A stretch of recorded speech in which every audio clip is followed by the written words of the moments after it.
Live on the GVN Live tonight, we are talking about do video games really make you stupid? And video game book club for Kingdoms of Reckoning, or Kingdoms of Amalur Reckoning. This is GVN Live. I'm Janice. See you on the other side. I can never. I know my future is, but it'll never be our past. Even just to turn your world, will never ever change the past. Yeah. Hello, everybody. Welcome to GVN Live. I am your host, Fight Club Hubs, and welcome to episode 38. And god damn it, Twitch, I hate you. Never updates anything when I want it to. So, real quick, as we go around the room, I want to introduce you to everybody. We got Mark, we got Jan, and we got our guest today, Ezekiel, or Zeke, or whatever you want to. So, how you doing, Zeke? Introduce yourself and tell us a bit about yourself. Hey, I'm Zeke, and I am sort of the resident nerd in Mark's circle of friends. I have a reputation for where everyone has something that they can talk about at length. I can talk about anything at length. I am a physics student at the University of Illinois at Chicago. I'm currently hoping to start working with one of my professors on first principles research with nanocrystals. Now, what else do you do? You're part of, are you still part of Die Hard Game Fan, or were you just friends with Mark? Mostly just friends with Mark. I did look into contributing with stuff with Die Hard Game Fan, but I just couldn't find the time, I'm afraid. Okay. And also joining us, as always, is Jan and Mark, and in that order, how are you two doing today? It's Monday. Monday sucks. Yeah, it's Monday. I've been slowly trying to contribute to actually putting together a raid static in Final Fantasy 15, so that's a thing that I'm working on. So that'll be fun. But other than that, it's pretty much just business as usual. Okay, and how about you, Mark? How's your? I believe you are in Toronto. My left foot looks like a tomato, and I'm exhausted. Fantastic. Yeah, I have been walking around basically all day in ill-fitting shoes. So, like 10,000 steps, 5 miles. So I'm gonna have at least one, possibly several blisters tomorrow, which will be exciting. But I got to go to the CN Tower and the Toronto Aquarium, so that was nice. I'm actually a big fan of aquariums myself. What would you say was the highlight of the Toronto Aquarium? Oh, there's just so much that's just really interesting. They had an entire section devoted to various and sundry kinds of jellyfish with different colored background lighting to appropriately highlight the jellyfish against an aesthetic backdrop. They had a long tunnel where you could just walk underneath various fish and sharks and all sorts of other things. They had multiple places where you could pet aquatic life. They had like some places for kids to go, like a little underwater Nautilus type thing where like they can go into like a little, like what basically looks like a little spaceship type deal, or a submarine, I guess. Mm-hmm. And like they're surrounded on all sides by the fish. It's unfortunately too small for adults to go in, so I was very sad about that. They also have a tunnel where kids can climb into a tube filled with sharks. Again, that was only for kids, so That's a damn disappointment if you ask me. God damn. yeah. They didn't have anything with like dolphins or whatever like the Baltimore Aquarium does, unfortunately. So it's less of a showy aquarium than Baltimore is. I feel like the Baltimore Aquarium is still the king from what I've experienced so far, but it was just a really aesthetically pleasing aquarium, like setup wise and structurally. And there's just so many neat things to see in there. Like I just walked under multiple, I don't know what they are, the sharks with the saw fin blade on the nose. Mm-hmm. They were just they were just lying on top of the tube, just like chilling out, like, hey, what's up?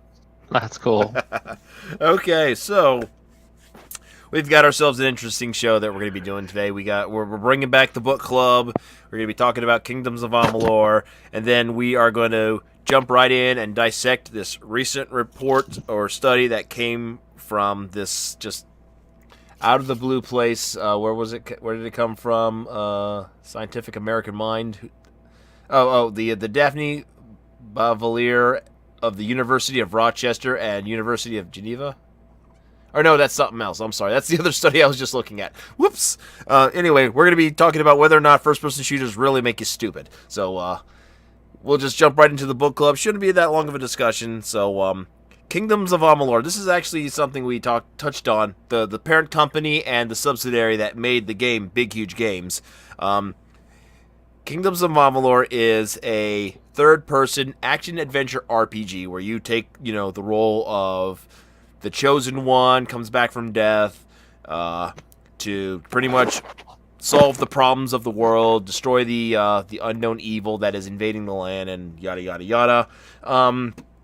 Initial impressions. What did you think going into playing the game, and what did you get coming out of it? Well, we'll start with you, Jan, since you didn't play much of it the first time, like years ago, but you decided to jump right back in. So I don't remember a lot of it when I first played through, just little bits and pieces here. So I was able to pick it back up on Steam. I played through the first couple hours of it, and you keep talking about it being an action RPG. I could have sworn it was a comedy. Yeah. The characters are laughable. The voice acting was really awkward. However, for what it's worth, you can tell that it was R.L. Salvatore at the helm. There's a lot of this build-up and this idea that everything that happened to you only happened to you because you're the first one, and then they started talking about how you go through this thing called the Well of Souls, and you came out alive even though you were dead, and the only reason you were dead is because you had to go through character creation, so that's a mechanic of the game. But there was this whole idea of basically hand-holding you through the entire beginning portion of the game, which basically its tutorial setting of this is how each type of weapon works. You get two different types of melee weapons, a ranged weapon and a caster weapon, and then it basically says you could be whatever you want, and you get two different types of weapons, and you can go and do all these nifty things with each of these types of weapons, but only if you put these stats into these places so that you can use those weapons. And I'm just like, okay, so I decided I was going to build a rogue-style stealth character who could cast, because who doesn't want to be like that, right? And I'm thinking to myself, that feels kind of Dark Souls-y / Skyrim-y, right? That seems like an idea. Mm-hmm. And it does heavily borrow from that. I believe this is out at the same time as Morrowind. Correct me if I'm wrong. Maybe it was Oblivion.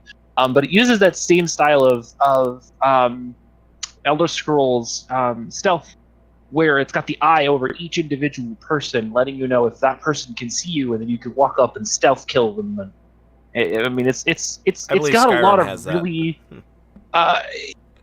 Still, the idea is that it's got this great idea of this concept of either be really stealthy and kill a bunch of dudes one by one, or you can gung-ho warrior and go in with a big two-handed sword and wail on everybody, or you can stand back and sling spells and shoot arrows at people. And while it's really all great and grand in the grand scheme of things, it's really washed out and overall because there isn't really any bonus to focusing on one specific class or another. Mm-hmm. While I started leveling as a rogue, a stealth class with casting abilities, I found that it became much more difficult to maintain my spell list more than I could on my flashy dagger attacks or the ability to stealth better. In fact, in most cases, unless I was predominantly focusing on using a staff, I was losing out on almost all of my spellcasting abilities, except for the innate spells that you get, like the lightning bolt or the personal heal and stuff like that as you were going through the game. And for a game that really touted this big world and this grand adventure, I really would have liked a little bit more ability to actually create my character exactly how I wanted to, instead of basically having to pigeonhole it into one specific type. It just... Okay. I don't know. There could have been a lot more there could have been a lot more work done on just building up the character in terms of their powers and their abilities and not limiting it to those types of weapons. So like daggers only give you stealthy or like roguelike abilities. Staffs only give you spell-like abilities, and then you miss out on a lot of other things you could be doing that you can do in a lot of more, current generation games like Skyrim and just about any kind of MMO where like WoW or 14 or even Guild Wars, where you have multiple options in that class to be able to do other different types of things. Like take Guild Wars 2 for instance. The engineer has the ability to use either dual-wield pistols or a rifle or a pistol and a shield, depending on what you actually want to build into. And then they also get toolkits, which allow them to do other specific things like flamethrower or turrets or something like that. Well, each of the different types of that class feel different based on how you play them. Whereas in Amalur, it was really, you're going to be a rogue if you use daggers, and that's it. You can't really utilize extra pieces to make it really feel like it's your own character and that you're really seeking your own destiny in that specific way. It was more of a matter of, this is just kind of the way it felt, and it really pigeonholed a lot of the way the narrative of the story actually drove you forward. In that, yeah, you're this, chosen one, you're the supreme badass, but all in all, it really just felt samey. There were, if I were to go and look at other games that came out at the same time as this game, there are so many other games that were just that much better at doing what Amalur tried to do and just did better, and where Amalur basically just fell flat on its face. Okay. Mark, I don't think you had much experience, but did you want to share what you did have? So, when we originally talked about doing this, I made the observation that I had never played the original game. Turns out I was wrong. I mentioned it to Mr. J. Rose, and he's like, "What are you talking about? I brought that game over and you played it." I did? Yes, you did. So that was a thing. I sort of attempted to re-expose myself to the game. And admittedly, I haven't had a lot of time to do much with it at this point. But the two things that I can really address here is that if I can play this game around the time that it came out and I don't remember anything about it, I don't feel like that is in any way, shape, or form a positive assessment of its quality on the whole. But further to the point, the bigger issue that I have is that once you get past that sort of mentality and you get down to what the game is, at the end of the day, it's just kind of shitty Fable. And I want to be clear, I don't mean that it is a shitty game. It's aggressively okay. It's fine, but it's shitty Fable. Fable itself wasn't it doesn't necessarily hold up, but I feel it has a better understanding of what it wants to try to be than Kingdoms of Amalur does. And think about that a minute. Fable, a game that is notoriously problematic as it relates to having any clue whatsoever what it wants to be, is more focused on what it wants to be. Are we talking about the first Fable, second Fable, or the whole franchise in general?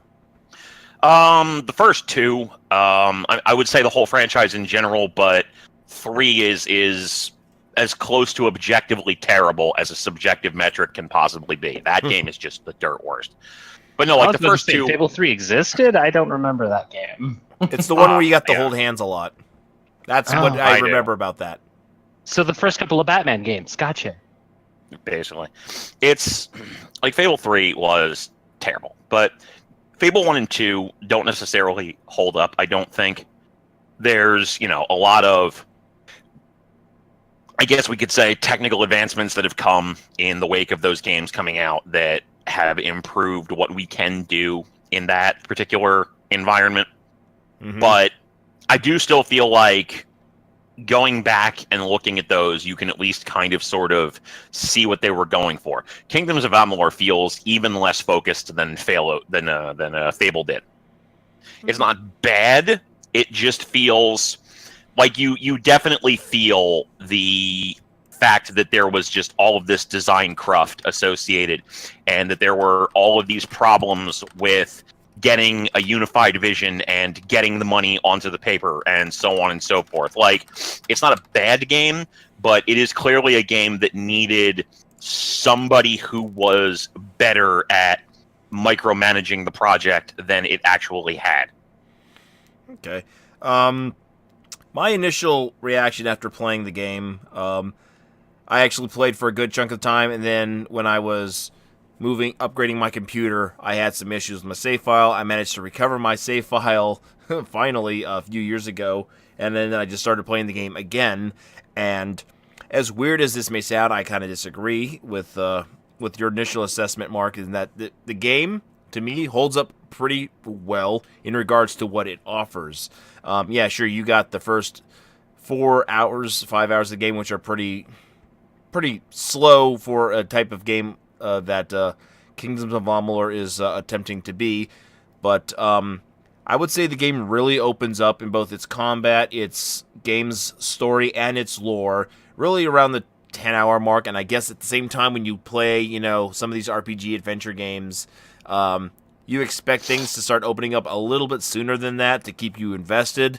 It takes a little bit of build-up, and I do have to say that that's one thing I did find disappointing about the game at first, but it truly did a great job, and you can definitely see Salvatore's fingerprints all over the place. The amount of detail he puts into the game, with every little detail you can find in terms of, let's say, like a hidden note in a treasure chest underneath some kind of tree stump, or just talking to some, elf chieftain and listening to the thousands of tales that he has to offer about, this event, that event, and another thing, and whatnot, or the lore of, like, this war that's been raging on for, like, eons or whatever, that he went all out on this, and and of course we also have to remember that this game was really nothing more than just what's supposed to be a predecessor to what was supposed to be something bigger, which was the MMORPG that 38 Studios was working on but never finished and released.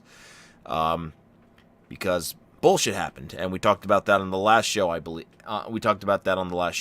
So, as the game, to me, opened up, I found that I also played a rogue class, actually, and I didn't actually stick it out with daggers. I actually managed to find and have fun with both the chakras, which are the little, that little thing that Xena likes to use. Mm-hmm. So those are a lot of fun. I also had... I think I could use a bow staff. I'm not sure. I couldn't remember, but I know that wasn't as effective for me. I had single swords. Pretty much, I had a good assortment of abilities. And yeah, I actually did I put a couple of points into, let's say, strength, just to, make me a little bit stronger. But I didn't notice any bonuses at first. I think you'd start noticing things as you, like, level up your abilities throughout the game, and it allows you to, like, do just some more interesting stuff, because then you start to get this one ability, I forget what it's called, but it's kind of like a phase ability, where if you time it just right after charging it, you can literally just beat the shit out of everything and hopefully kill them and double your EXP, even with multipliers. And they have quick time events with some of these, attacks, which are really interesting, but mostly they're just, mash this button as fast as you can, then mash the next button as fast as you can. Some of the other amazing things that I liked about it was really, the fucking game is gorgeous. Even by today's standards, you play that game at 1080p output on PC. This game is gorgeous. It still holds up well. Yeah, sure, it's got like the color scheme of World of Warcraft, but it's got some nicely detailed areas. The way the world is set up, the way the environments are just meshing together as you go from one area to the next and whatnot. And you look at like the architecture that they go and put into some of these villages for, like, some of the people, like the trolls, some of the dwarves and the elves. And then you go into places where, like, villages were destroyed and there's like giant serpents and killer spiders all over the place.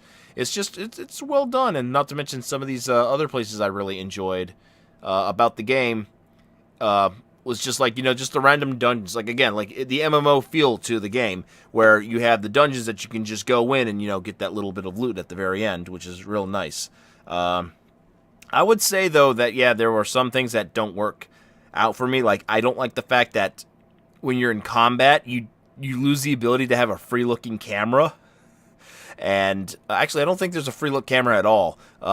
In fact, if you play with the arcade stick, the right analog stick does not move your character around. The camera is fixated behind you, and then it goes into combat into a more dynamic camera range where it tries to auto lock onto the enemy that you were focused on, and it sometimes works. But then when you got too many enemies on screen, it's kind of almost epileptic in a sense. Like you got like at least 5 enemies on screen. Like let's say you got a bunch of spiders, it gets kind of hard to keep track of them, especially if you can't rotate that camera, which got to be a pain in the ass. Some of the other issues I had was the inventory system, the weapons at times. Yeah, as cool as it is to be, throwing chakras around or dual daggers, I actually found myself using the same dagger for like almost several segments of the game, never really having to upgrade because I would find a good set of daggers and they'll last me a good like 6 hours before I can find an upgrade. Sometimes I have to enhance that upgrade for it to or have to enhance it or upgrade that weapon in order for it to be better.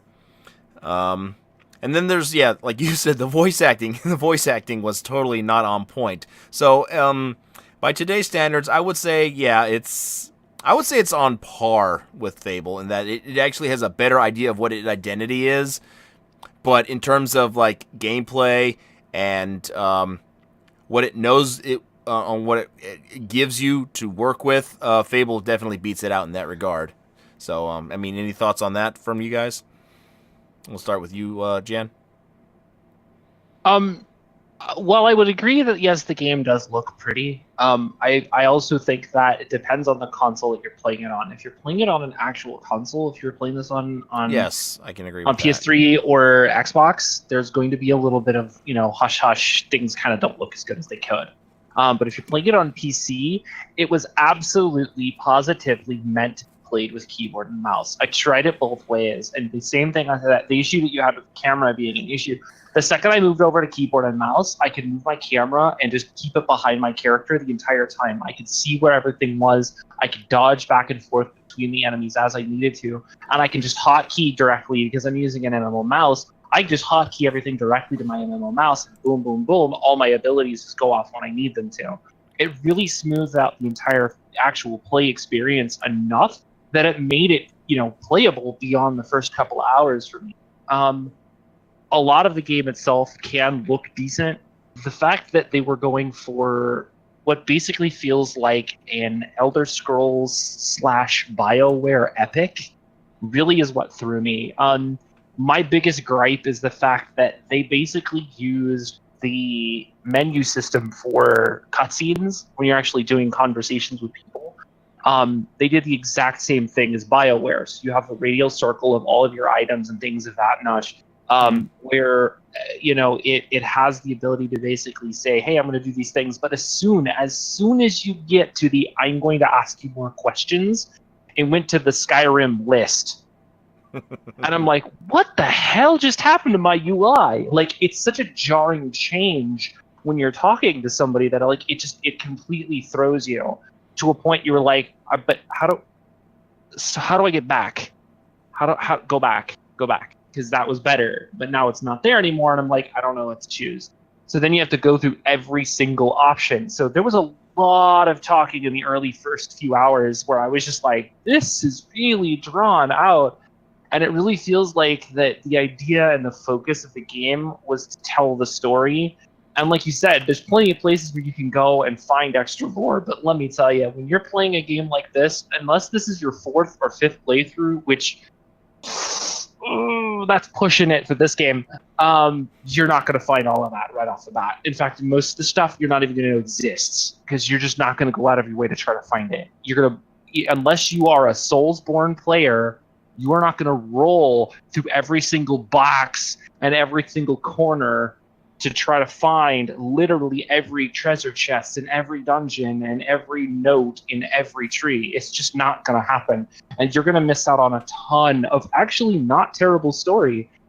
But for all of that's worth and for all of those things, after, under between 10 to 12 hours of play and getting through 2 major boss fights, I can only really give it a 6 out of 10, honestly. It's just not what it could have been had it actually had a little bit more TLC put into what they were really trying to get with the entirety of the game. If they push the story a little bit more narratively versus, Elder Scrollsy, Mhm. which Yeah. we all know I am not a fan of anyway. Um, I probably would have been able to say that this probably could have been an overall much better success. But honestly, in its baseline, it is at its core a very mediocre ARPG that had much better competition that just slammed it into a wall, which is part and parcel for why 38 Studios went bankrupt. Okay. If you're just tuning in, ladies and gentlemen, this is GVN Live. We are doing the Video Game Book Club. We are talking about Kingdoms of Amalur. We are sharing our thoughts as we do our playthrough impressions of the game. We are actually close to wrapping this up, so just real quick, Mark, your final thoughts, and do you think you would recommend maybe people should try the game with a certain perspective going into it, like maybe something they should try out just out of curiosity, or should it be something they should definitely, they have to check out because it's one of those types of games? I think it's an interesting historical curiosity to look at and see parts that were kind of shellacked over and sandpapered over in the transition to getting it out the door so that they could finance towards and develop towards the MMORPG that never happened. I don't think it's a particularly well-designed game on its own merits. I don't think it's bad. I just think that there are clearly hiccups in its design ethos and its mechanics that make it more frustrating than it probably should be. You can tell that, again, I feel that there is a problematic unifying vision here, that they had an idea for an MMORPG and they didn't actually have great scripting, a great dev lead to make this game really click or really pop the way that it needed to. I would say, if you're interested in doing game dev, or if you're interested in doing some type of critical theory, this is a game that's worth playing so that you can look at it and see where it failed and where it succeeded. As a player, from a player perspective, not really. I don't think you're going to take anything particularly exciting away from it. If you play it on the PC, you might get some value out of it as far as it being, still fairly solid looking aesthetically and still mechanically usable once you do some tweaking of the controls. But if your only option is to play it on console, yeah, don't even bother. Okay. My final thoughts is I think people should give it a shot if they want to look for, if they let's say you're tired of, if you're looking for another game, like you had your Fable fix, you had your Zelda fix. I mean, granted, these are all games that are well above the level that Kingdoms of Amalur offers. I would definitely say check it out because it's a fun little game that I guess you can consider it more of a niche game because it's not that well known anymore after the grand scope of what happened to the company and whatnot. So, and I would agree with you, Mark, that in an aesthetic sense, the game is beautiful and still holds up today, and that might be one of the things that might lure you into checking it out, and as well as a curiosity, just just for the lesson that's behind it in terms of what went wrong and what worked and what didn't. So if to the people out there watching, I definitely say check this out, Kingdoms of Amalur Reckoning, for 360, PS3, and the PC. A lot easier to get a hold of on the PC, of course. And with that, we are now going to move on to the main topic of tonight, and strap your boots in, kiddies. This is going to be a wild ride. Jan, would you like to have the honors of introducing the topic? So, there was a article that was released a week ago. I will post it in the chat as well. Geek.com. Yeah, it was a week ago. It was on the 14th. On Geek.com, they released a study that is titled New Study Links Video Games to Brain Damage. First of all, clickbait title. Thanks, guys. The basic line, however, after you get to a point where the very first line of this says, "We've been afraid of this for a while, and now it's here. A legitimate scientific study has just linked playing video games to brain damage. Here's everything you need to know." If that doesn't scream clickbait, first of all, and it doesn't, let me rephrase that. If that doesn't infuriate you as a gamer in general, I don't know what will. Obviously, we've all seen Rule 34. Let's just not get into that.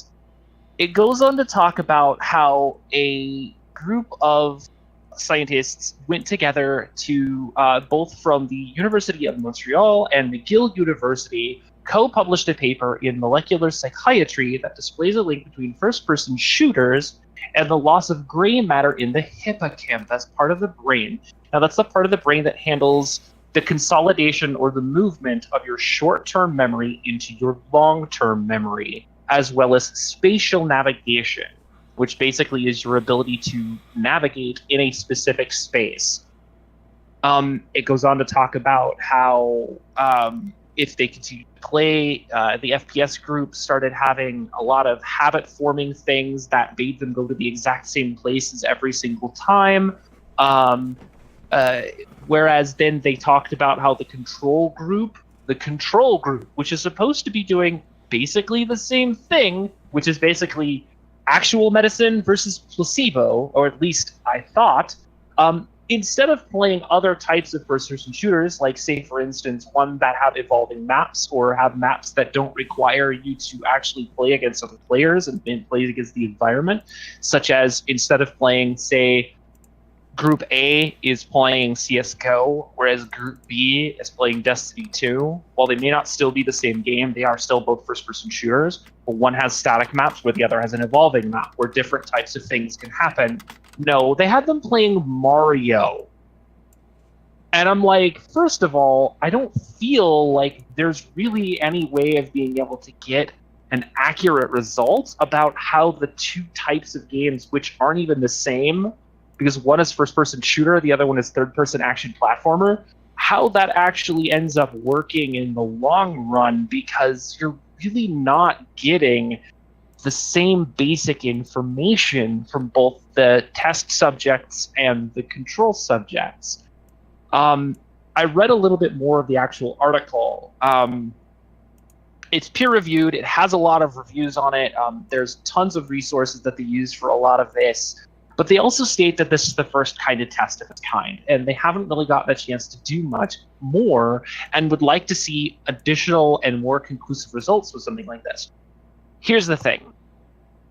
Part of my previous research going into college and part of my thesis statement was talking about how most video games, well, not all of them, but there are specific genres of video games that can go forward to actually help patients, especially when it comes to very specific mental disorders, such as social anxiety and Alzheimer's, all of which had very positive results. Things such as either AR or VR, online MMO games that were specifically created by psychiatrists for those with social anxiety to allow them to actually increase their ability to understand a social situation in their own minds in a public setting, just not a virtual setting versus a real setting, but allowing them to move from there. And then also people being able to literally help to reverse small portions of stage 2 Alzheimer's by playing repetition RTS style gameplay.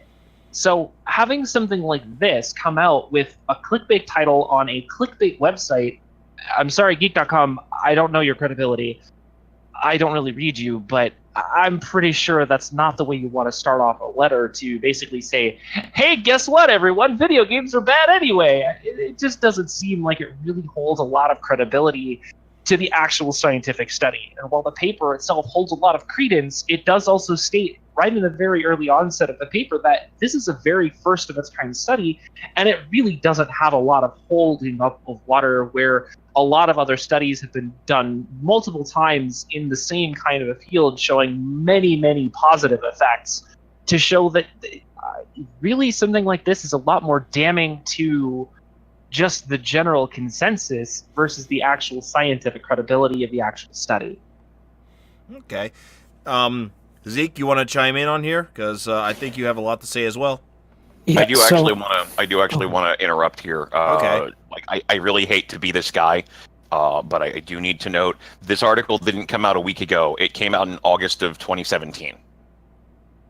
But it just suddenly just popped up on everyone's radar thanks to Geek.com about a couple weeks ago.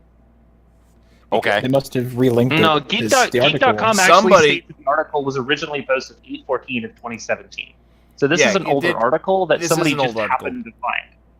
Yeah, somebody. Right. It's not just something that somebody just find. It just like literally, I saw this starting to pop up all over Facebook as of like a couple weeks ago. So like, I don't know And why I'm sure this that is there's suddenly. well, no, there's clearly a reason why. Yeah. Because Yeah.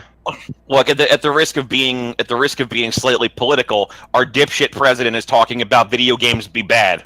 Yeah. Yeah. hmm people have begun looking for things to confirm priors. Of Mhm. course. But to speak to the specifics of this study, so getting into firstly to go over a couple of the claims made by the Geek.com article referencing the journal article. So they use the term brain damage, Geek.com does. That never appears in West and Bobat's article. They don't use that term ever. And they don't because that's not a term that you would use in the medical community. Instead, what they refer to, and this is a pretty common thing in a variety of contexts, is that that when they did a comparison of these two different games, having had people play for several years apparently, they detected a allegedly statistically significant difference in the size of certain portions of the brain. That part of the brain's gray matter had grown or shrunk over time. And we need to be very careful with how we interpret, like even if this study is absolutely 100% accurate and everything from it is correct, which I'll get into why I'm not entirely convinced about that in a moment. But even if it is 100% correct about everything, there's two problems with drawing any conclusions from what this study has shown. The first being, we're still really, really early in the process of relating functions to brain anatomy. That is, you will hear people talking about how X structure is the center of Y behavior, or that the caudate nucleus, for example, was one of the portions of the brain that they paid most attention to, and you'll hear people say, "Oh, this is part of the brain's reward system." Okay, but that belies the fact that the brain is a highly interconnected organ, such that, well, the caudate nucleus is part of the reward system, but so is the hippocampus and the thalamus and the hypothalamus and several other organs that are all like directly adjacent to that. And if you pluck any one of those out of somebody's head, they're going to behave radically differently. So drawing firm correlations between specific parts of the brain and specific functions is difficult. I should have put a warning at the beginning of the show. Warning: we're going to use big words. I mean, when I'm We around science up I in know this what- bitch. You're about to get educated. but All right, please continue. So the second reason why, even if 100% of what is said here is like borne out by future studies and that sort of thing, we have to remember that anything we do, literally every behavior we engage in, can potentially affect the brain. That's because the brain, the neurons that make up the brain, have what is called neuroplasticity. They can change and adapt to the things that we say and do. This is the reason why, for example, taking cocaine causes changes to how your brain's physiology, because you're literally flooding the brain with certain kinds of neurotransmitters, and that overstimulates the cells, so they start removing the receptors for those neurotransmitters. And then when you're not on the cocaine anymore, that means the normal amount of that neurotransmitter doesn't work right anymore. You have altered the chemistry of the brain solely by behaving in a particular way. And while it's much more extreme in the case of cocaine because you're directly making chemical changes, anything that you do is going to have chemical effects on your body because of the endocrine system. You're going to have the brain slowly over time change in response to your behaviors. I did a presentation when I was in high school on music in the brain based on an article from Scientific American, I believe, where studies had shown that people who are musicians, not even necessarily professional ones, if you look at a violinist, for example, the portions of the brain that relate to movement of the left hand versus the right hand, both for like sensing its motions and directing its motions, are physically like the left hand side is physically larger than the right hand side because you are using your left hand to do to manipulate the strings. I'm sorry, I don't know which hand is. It's whichever hand you hold the strings with. I know there's both left-handed and right-handed violinists.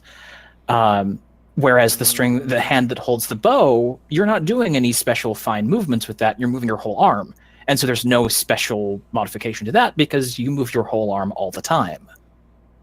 And you get similar things with, to use another example, both Buddhist monks and Catholic nuns have similar developments, similar changes and patterns of how their brains have adapted in response to, for the nuns, it's praying for hours and hours, whereas for the monks, it's meditating for hours and hours. But these behaviors produce similar physiological changes in the brain. So, like, the fact that the brain changed in response to behavior doesn't necessarily mean anything, because it always changes in response to behavior. That's not necessarily meaningful.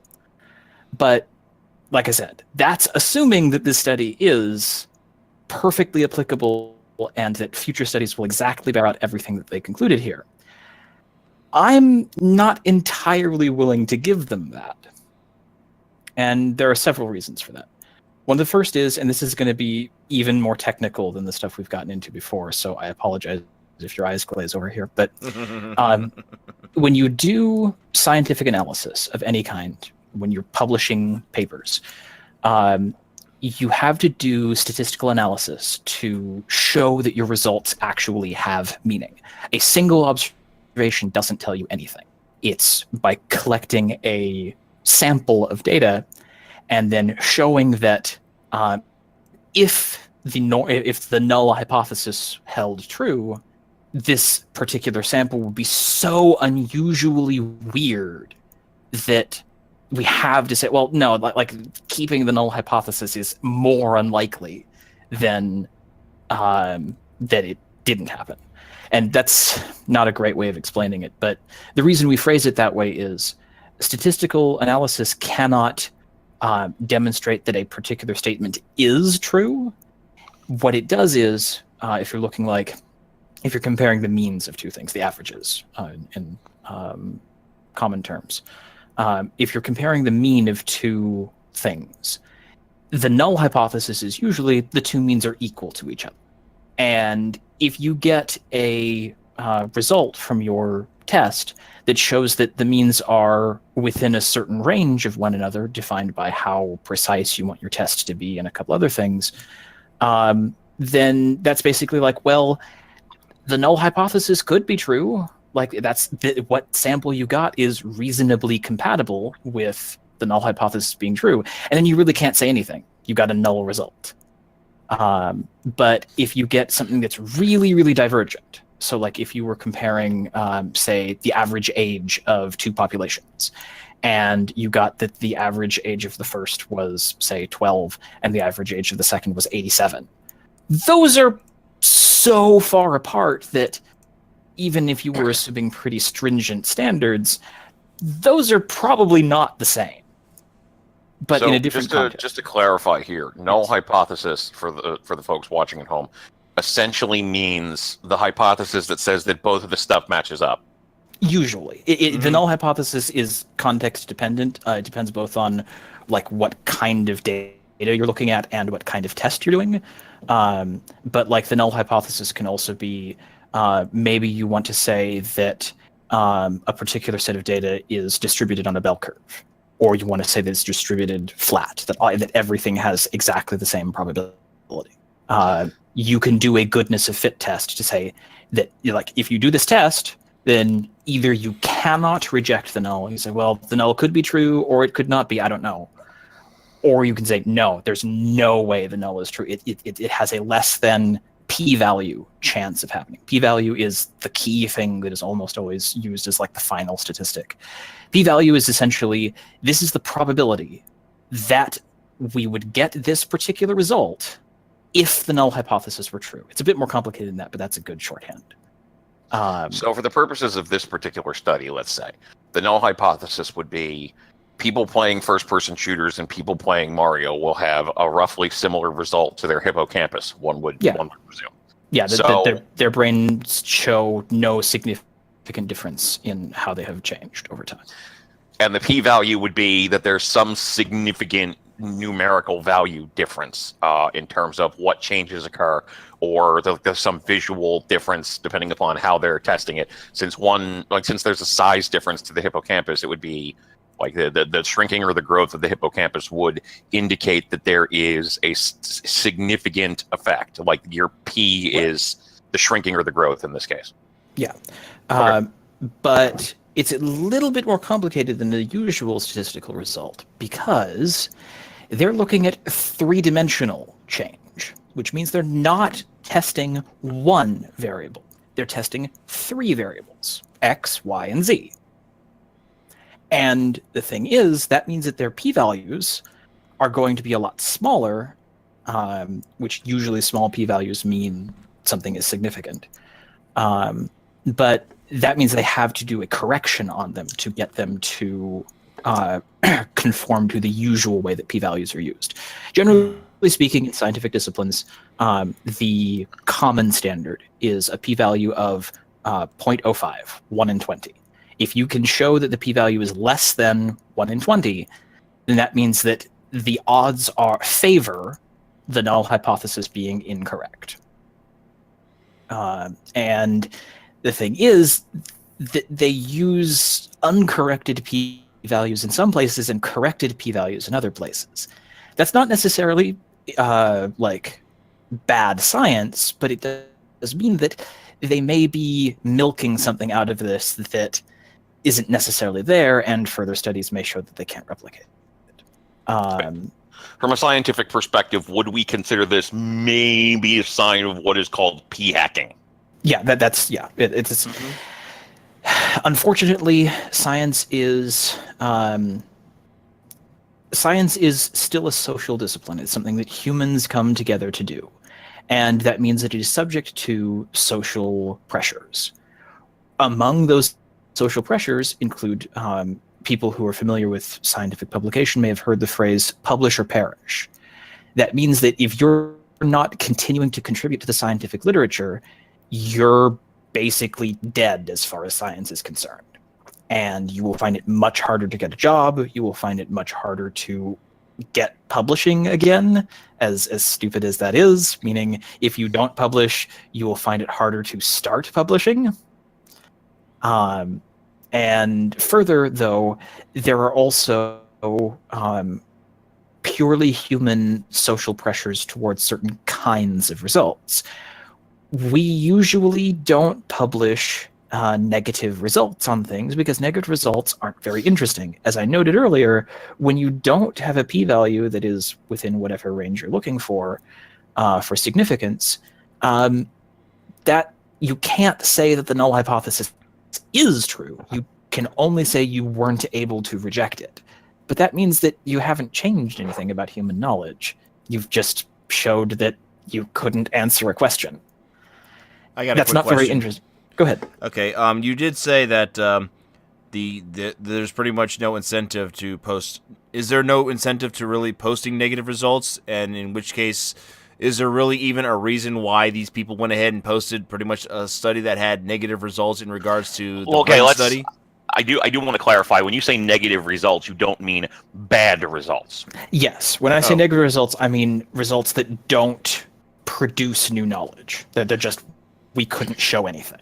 So, for Basically, example, anything if they that did would this come test, back- if they did this test and it came back and it said, well, there was no significant change between people who played Mario and people who played first-person shooters, then it's okay. You did a test and nothing happened, and that's useful, sort of. But nobody wants to publish that because it doesn't necessarily feel like it's useful advance-wise, which is fucked up, if we're being honest. The fact that we have this information at all should be valuable, but we kind of live in a world where people want these pop science sort of things that say, basically, give your baby some chocolate and it'll, like, play piano or whatever the fuck. So you're kind of in this position where there is no incentive to publish documentation that says we did a test and nothing happened, or we didn't get a result that was dramatically, like, the null hypothesis held. The expectation was this thing was going to happen and this thing happened. Nobody wants to publish that because it's not sexy. It's not famous necessarily. It's not going to get you a lot of recognition. So It's you worth kind of noting- get into the situation that people maybe futz with their numbers a little bit. It's Just worth a noting little. here. It's worth noting here. Jen, you had something to say, and as soon as I'm finished with this, you can proceed. But it's worth noting, though, that while things like biology and biochemistry, food science, that sort of thing, psychology, things that more directly affect public policy, are perhaps more vulnerable to this. All sciences are vulnerable to it. And the reason that I call that out is, I mentioned earlier, I'm a physics student. There was a serious issue. This has actually happened a few times in the past, but there was one that was relatively recent and was also so completely far away from any kind of public incentives that's the reason I highlight it. There was a paper published in the I believe mid-90s on having detected the existence of pentaquarks. I'm not going to go into exactly what those are. They're an exotic form of matter that is theorized to exist, but we're not entirely sure. And this paper purported to have observed them, and they purported to observe them with a really, really rigorous standard. I had mentioned earlier that 5%, 0.05 is the sort of typical standard. In physics, you usually go for much, much more stringent standards. The usual term is 5 or 6 sigma. This was a 5 sigma test here. That basically means, very, very loosely, 1 part in 10,000. So we're talking 0.001%. That's a really, really rigorous study. And yet it ended up, no, actually, they hadn't actually found anything. When other labs attempted to replicate the results, they didn't find anything.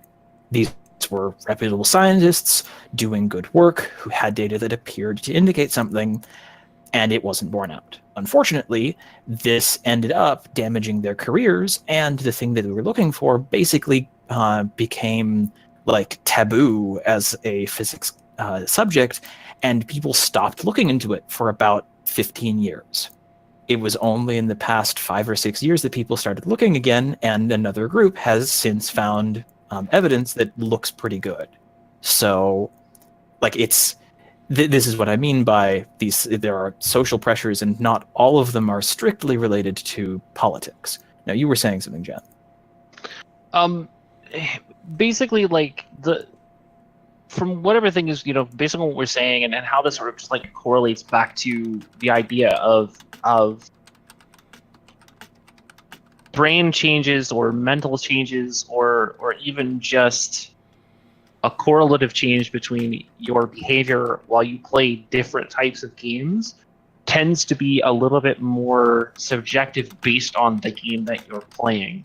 There are studies that have shown that RTSs help with cognitive memory function. There are studies that show that there are negatives to other types of games. So it's just a matter of understanding that while this article itself is like, while the scientific portion of this article is not bad, the actual work that these scientists put into this, that may not have been wholly conclusive, but was still enough for somebody to basically go, hey, I want clicks, and clickbaited an article that basically said, hey, we're looking for the bad, and this is bad, this is really bad, FPS games make you stupid. Like, that's basically a big giant neon sign that says, look what we found, guys, this is a bad thing. And it's like, but we don't know that, and that's not what they said, so why are you saying that that's what they said? So, like, to me, a lot of this is, while the science behind it is sound, the guys at Geek.com, and this is not just Geek.com, this is like a lot of news articles. This harkens back to what we talked about last week in video game journalism and in news in general. Is it really boils down to what's going to get you the most ad revenue and what's going to get you the most clicks. This is just one of those cases where something like that is going to get you a ton of clicks, because as of right now, a lot of people are looking for as much negative press on video games and movies and social media as possible to basically say, oh, this is all bad, we need to find a way to stop it. And that's a lot of what really ended up being about what this article, the article, not the actual scientific study, but the article itself was actually garnering towards, was a lot of this was really just clickbait, and a lot of this was them basically just saying, this is bad, but they say it's not as bad as we think it is. What? How does that work? Like, how do you actually get off saying, like, that while the article itself says one thing, the scientific study says something completely different? And it's like, I don't understand why it is that we have to be in a space where something like this can actually be presented other than cash money. And I was just about to say that. Really, I was going to just say, yeah. I mean, cash money. Other than cash money, there really isn't going to be a reason why something like this would even need to crop up in any sort of a decent amount of speaking with. Do you talk to anybody else that we normally can hang out with on something like this, and they're pretty much going to say, like, well, yes, maybe video games can make you stupid. I mean, let's be honest, camping is dumb. But when it really comes down to it, even if these guys were starting to see these changes in their brains because they're playing a static map, but doing the exact same things over and over and over again, that repetition can still lead to completely other different results that weren't even being looked for in the first place, that could be tested through other studies as far as other aspects of what they were actually doing. Sure, camping is bad, but understanding the map and the locations to counteract something like that is good. And so it's this weird 50-50 thing where you're like, there might be some negatives, but there's also some positives.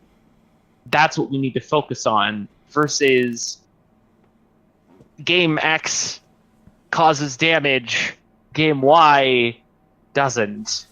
And that, to me, is what the article was trying to say, whereas the actual scientific study was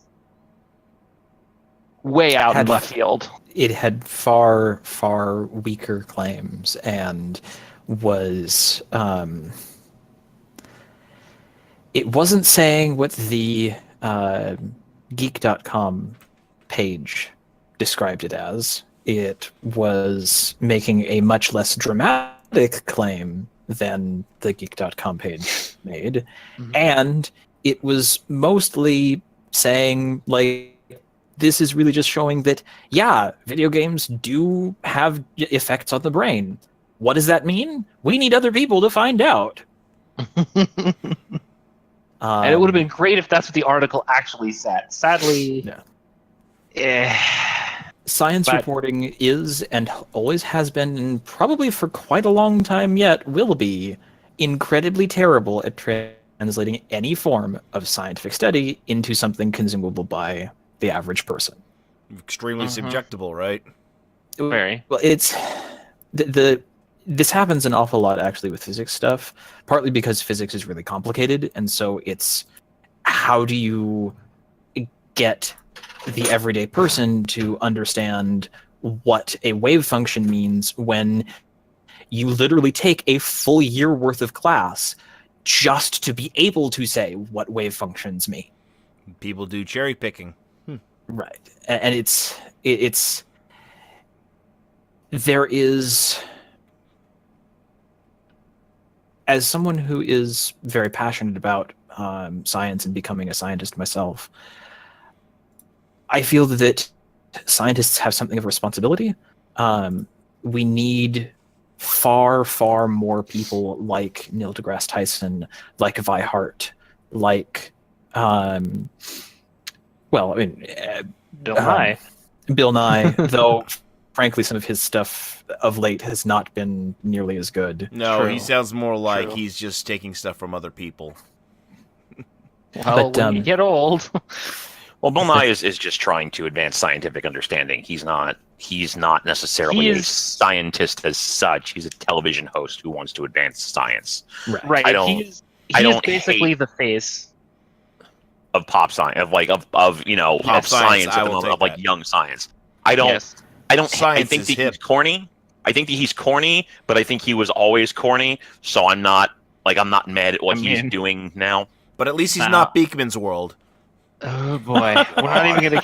We are not going to even bother getting into the Bill Nye versus Beekman's World debate right now. We're not even gonna touch that. Fuck you, Mr. Wizard forever. Y'all can eat my shit.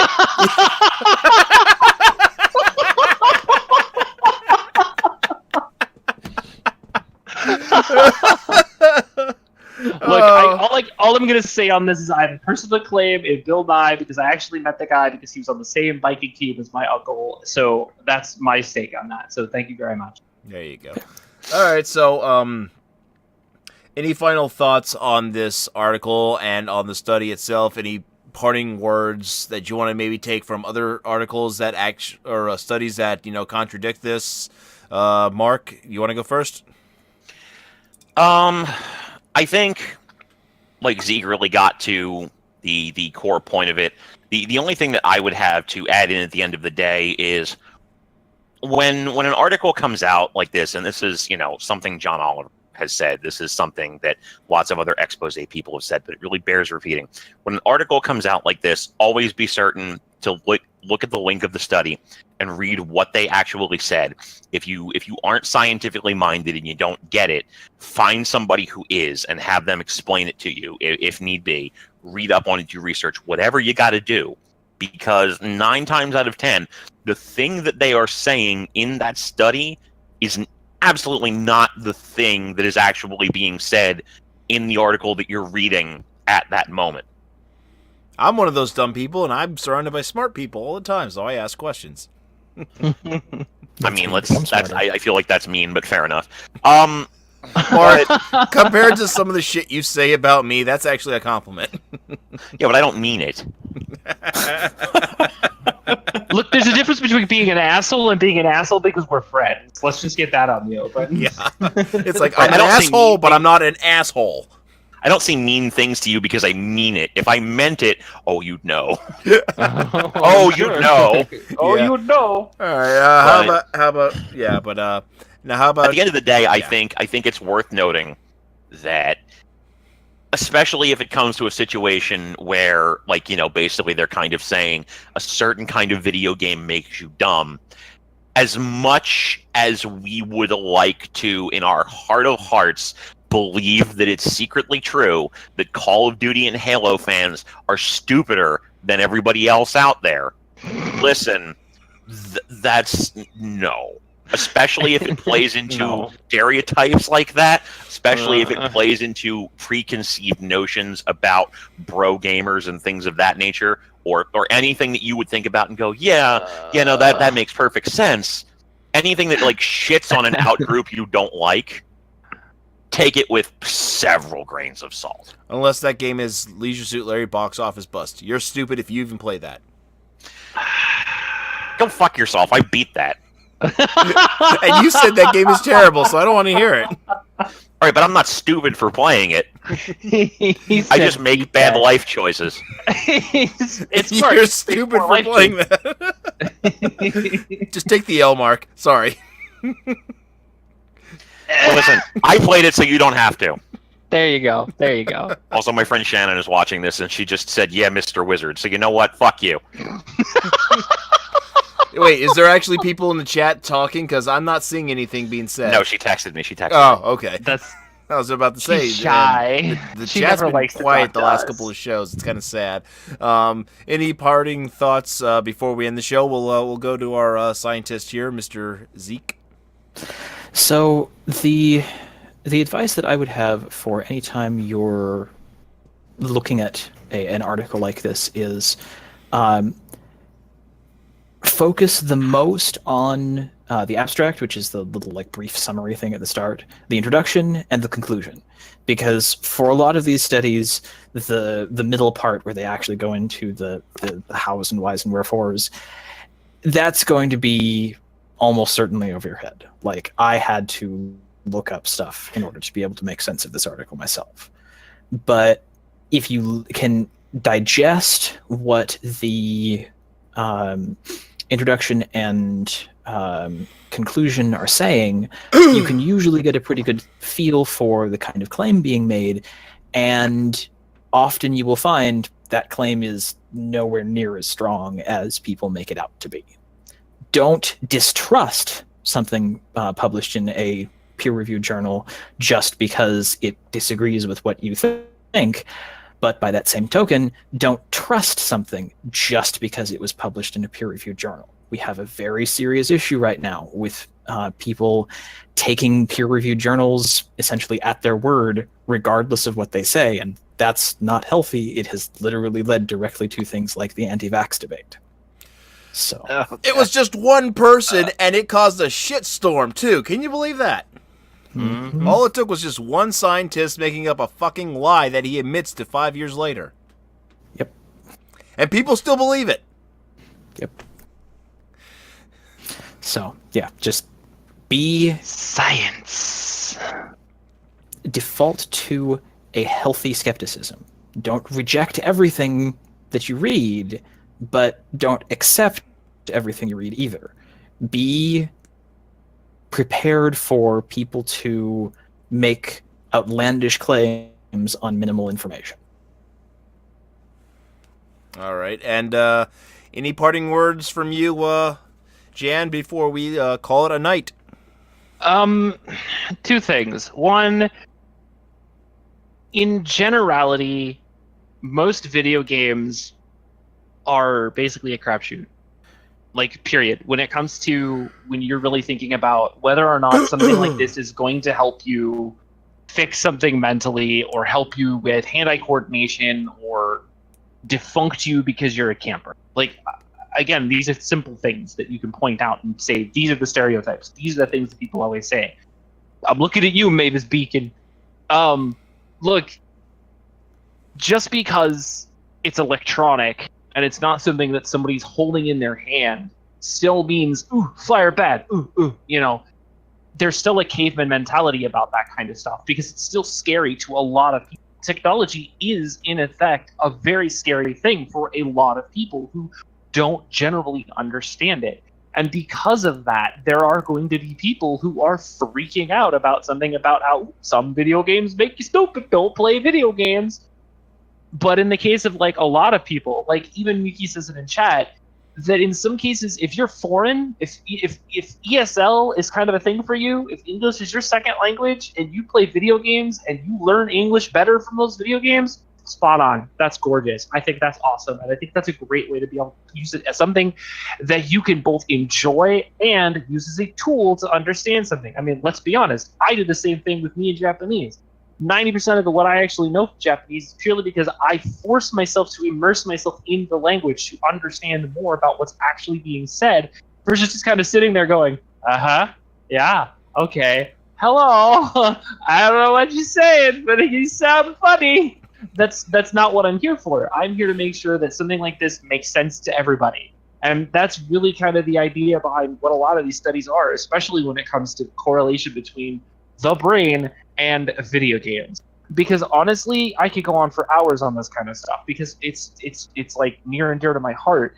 Because I have a lot of friends, or I know a lot of people that have a lot of problems, and video games help them on a daily basis, so much so that some of this stuff isn't even traumatic for them anymore. So it really does show that there are things that can be very positive, but there are things that could be very negative. Also, number two, can we all just agree that everyone that plays Madden is probably just the worst? How dare you, sir? No. Yeah. That just came out of left field. Mark's sitting here Literally. Mark's talking about how you can't condemn the people who play COD, and you're going off and now attacking a different type of gamer. Let's just be honest. Sports games are the worst. Okay, sure. Unless Call it's of Duty, Football League. Assassin's Creed, Madden, all of them are yearly franchises, and people eat them up. And I still, to this day, do not understand why Ubisoft thinks that they can get away with making shitty replicas of what they thought was a good topic game. for another day. Anyway, I'm going to go off on another tangent if I talk about Assassin's Creed. Please don't make me stop. But anyway, no Assassin's Creed. honestly, it's... Yeah, ugh. I can do an entire episode on why Assassin's Creed needs to take a dump. Maybe we can do that on a talking points when we take a break. Okay, so well, there you have it, ladies and gentlemen. Thank you for tuning in for another wonderful episode of GVN Live. I want to thank Zeke so much for joining us today and gifting us with his brilliance and his, scientific know-how. Mark, thank you for translating. Jan, thank you as always for being a great participant and also translating what Zeke was saying as well. Anything you guys want to give a shout out to or anything you want to pimp before we call it a night? Mark, anything you want to pimp out? No. I am very tired. Go to sleep, Mr. I'm in my foot Toronto. hurts. Okay. My foot hurts. Okay. Go So, soak. all right, fine. I'll do it for you. In case you don't know, 8:30s on Saturday nights. Mark streams over at Mark B Writing, twitch.tv/MarkBWriting. So check him out. He's usually having a fun time, either playing some kind of game or board game. Anything you're doing, Jan? Normal stuff. Fridays and Saturdays, starting at 8:30 Central, so that's 9:30 Eastern. Still working on Valkyrie Profile, still working on a couple of other games. I'm trying to go through... someone has challenged me recently to finally go through my Steam backlog, so I am starting at the top of my list, and will probably be playing about 15 to 30 minutes of literally every game I have on my Steam list so that I can actually try to get some more games on my Steam account and to try to play more games that I own that I've never touched.